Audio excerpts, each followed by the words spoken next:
Are you ready to take on a big hiking mission, big expedition, go for a week, 10 days, maybe more, but you're worried about forgetting crucial steps in the preparation and final bits of trip preparedness? Well, in this video, we're going to go into my pre-trip routine right when I'm about to head off on a trip. And today we're talking about my 9-day off-track expedition into the Tasmanian wilderness that I'm about to head out on right now. From tech checks to itinerary planning, we've got you covered here today. So stick around to transform your next big expedition from good to exceptional. Let's go. Hi everyone, welcome back. Mowser here, about to head out on a very big mission. One of the harder ones I may have done. Hopefully. Well, I'm looking forward to it anyway. But before we step into the wilderness, let's talk about strategy. Now, we all know the right preparation can make or break your wilderness experience. And I'm here today to guide you through my sort of pre-departure routine. It's pretty comprehensive, but I have been doing this for close to 30 years, this sort of same routine. It's what I do before every single trip. Now, this is, I think, the last part in this series of videos where I've been preparing for this big mission. The next video to come from this mission will be the mission itself. That'll drop in a couple of months, so stick around for that. Like, subscribe, hit the bell thing to get notified, and I should have that video out in a couple of months. Give it time. There'll be plenty of videos in between to keep you going, but this one, it's going to be epic. But first, I need to go through my final pre-trip sort of routine. So we're not just packing bags today, we're crafting unforgettable journeys. So you want to see how to elevate your hiking game? Well, let's dive straight in. So yes, this is one of the final parts in my whole trip planning routine. And today we're just looking at what I do in the week or two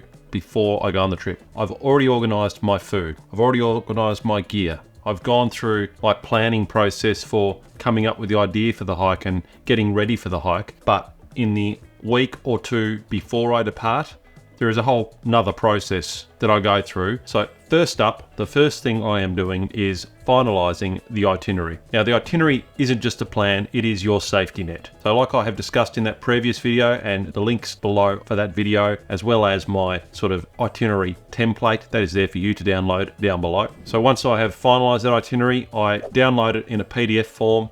I print a copy out for my wife, leave it on the desk at home. I also email a copy of that PDF itinerary to my wife, to my hiking buddies who I'm going with, as well as their wives and spouses. And I'll also often email a copy to another mate who is not coming on the trip, who sort of knows the lay of the land, knows the area we're going to, and has a good idea of it, so I can give them the itinerary. Then if something were to happen, he would have a good sort of overview of where we're at, what's going on. Now, what does the itinerary include? Well, I went through that on another video, but basically it includes things like exactly where we're going. It includes our contact details for our satellite messaging devices that we take while we're out there. It includes GPX files or links to our GPX files for the exact sort of route we have planned. I plan every trip I go on, even these off-track trips, I will plan a rough approximate route that I'm going to follow for the entire trip. I like to do that. It's just nice when I'm out there to have a route to sort of follow. It will have that. It'll even have screenshots of the route that I have planned in the area that I have planned. And it will also have an itinerary of where we will be each day. Now, of course, that may change, but there are sort of alternative itinerary plans at the bottom as well where we may end up. But even just having that basic framework of where we're going, what we're doing, people can sort of locate us along that route. We're going to be along that route somewhere. We're not going to deviate off it a great deal. It just gives people a good idea of where we are in the event they needed to contact us or we needed to get rescued out. So just remember that sharing your plan is as important as making it. Next, it's tech check time. Now, my Garmin InReach Mini that I take with me on every trip is potentially my lifeline while I'm out in the wilderness. So before going on a big trip like this, I turn it on, I test it thoroughly to ensure that it's working correctly. I will often send myself a text message or my wife a text message with it and receive one back just to check that it's working correctly. I'll also, when I'm going on a longer trip like this, I will change the plan that I'm on with Garmin InReach to one that allows me to send more tracking points, that sort of thing, send more text messages, all that sort of stuff. I will also upload those GPX routes that I have created into my InReach as well as into my trusty Garmin Phoenix watch. I upload all of those into those devices as well as into another app called Gaia GPS. Gaia, isn't it? Yeah, I think it's Gaia. And I've only been using Gaia GPS for a while, but I found it really good in planning this trip. trip. I have signed up to the subscription for Gaia, so it gives me things like access to the high resolution maps of the Earth's surface. That's called ESRI imagery, and allows me to get down really into detail, especially in these off-track areas. I find it really good because I can lay a topographic map over the imagery and sort of fade it out a bit, and then I can get a good idea in planning the route. And we've just sort of had a session today because we're about to head out. We've had a session running through the route we're going to be doing, and we've gone over using Gaia GPS with these overlays with the contour lines on the high res imagery, and we've sort of planned a route through some of the trickier sections of this walk. I also keep a copy of the map and the route in Avenza Maps, another app I use. I just do that more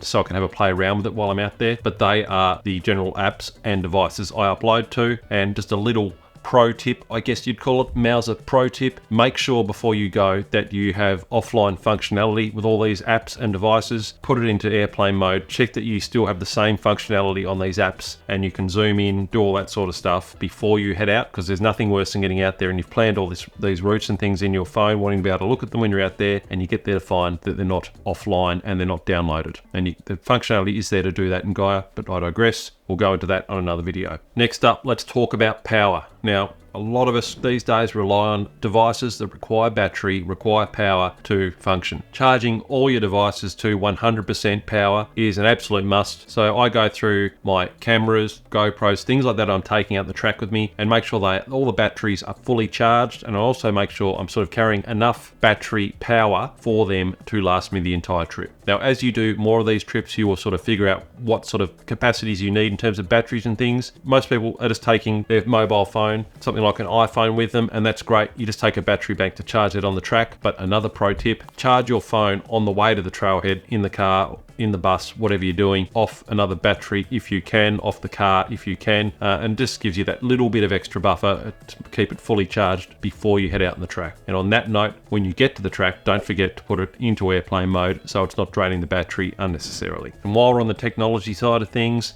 another thing I ensure I do, and especially if you're working a lot and you're just heading out on a hike to clear the head, a good thing to do is to set up your autoresponder email, set up your voicemail on your phone, that sort of thing. I always do that when I'm heading out for a week or two or more. Now, we've talked about tech, but what about good old-fashioned analog technology, books, reading, that sort of thing? Before I head out, I make sure I've always got my map, my hard copy map. I know some people prefer just to use their phone these days. I like to take a hard copy map. I like to look at it while I'm around camp reading. I buy a pre-laminated map of the area I'm going to. That always comes. I enjoy it. In addition to that, I will be photocopying notes, any notes that I've got of the area, onto waterproof paper. I'll be doing that probably a week out from the walk. If I don't have them already, I will be putting them onto waterproof paper so that I've got them out in the track as well. And that's just another thing. It's a few extra grams to take, but I like having a hard copy when I'm out there. I'll also put those notes and the map on my phone, but I just like having a hard copy to flick through while I'm out there at night in the tent, that sort of thing. It is nice. Next up will be my final food check. I will go through,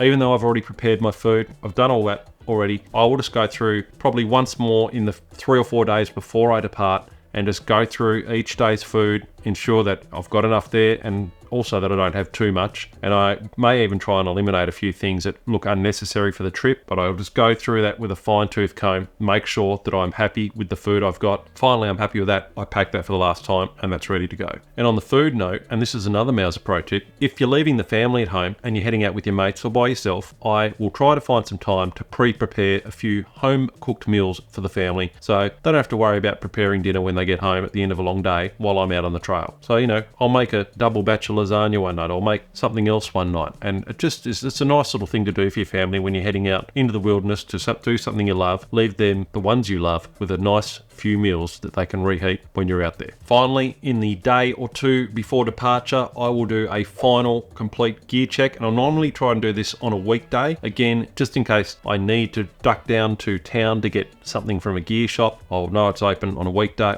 I'll try and do it when I know I've still got some buffer to be able to go and buy something if I need it, if there's a critical bit of gear that I've forgotten. But I will go through all my gear. I will generally get it all out again. I will check everything off against my packing list. List will be below for this trip, so check that out. But I'll go through everything that I've got, check that, and make sure that I've got everything done. Then I will do a final pack, and often I'll probably take an hour to do my final pack to get my system for this trip in order and get my pack packed as efficiently as possible. In addition to that final pack, I will also give my boots a check once over. We're wearing boots on this trip. It's going to be extremely tough, extremely scrubby. It's not trail runner sort of terrain. It's really, really rough. So we're going to be wearing boots, and I'll give them a final waterproof. They've already had a waterproof, but they'll have a final one again. I'll wear them around in the day or two before as well, just to get the feet used to them and make sure they are ready. Then we're in the last day or two before the walk. If there's a transport scenario where I'm getting picked up, dropped off, I will just touch base with them. Normally it's a friend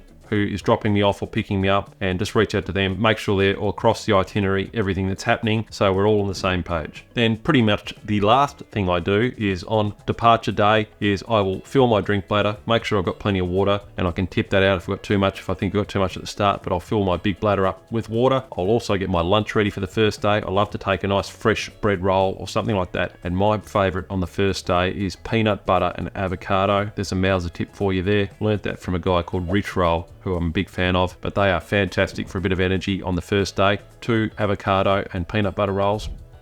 And there you go. Then I'm packed, ready to go, and we're off out the door. Through this routine, I ensure safety, preparedness, and peace of mind, especially for my family. And I have never had trouble on a trip yet. I've been doing this for 30 years, and being as prepared as this, it leads to a great trip and great memories. So I'm literally about to head off on this trip. I'm about to walk out the door and head out there. Stay tuned for the video of the trip. That'll come up probably in a couple of months. So subscribe if you haven't already, like the video, and hit the bell thing to get notified when that video drops, because it's going to be an epic. It's going to be one of the toughest trips I've done, I think. Even though it's not the longest one I've done, it's going to be one of the tougher ones, and I'll see you out there.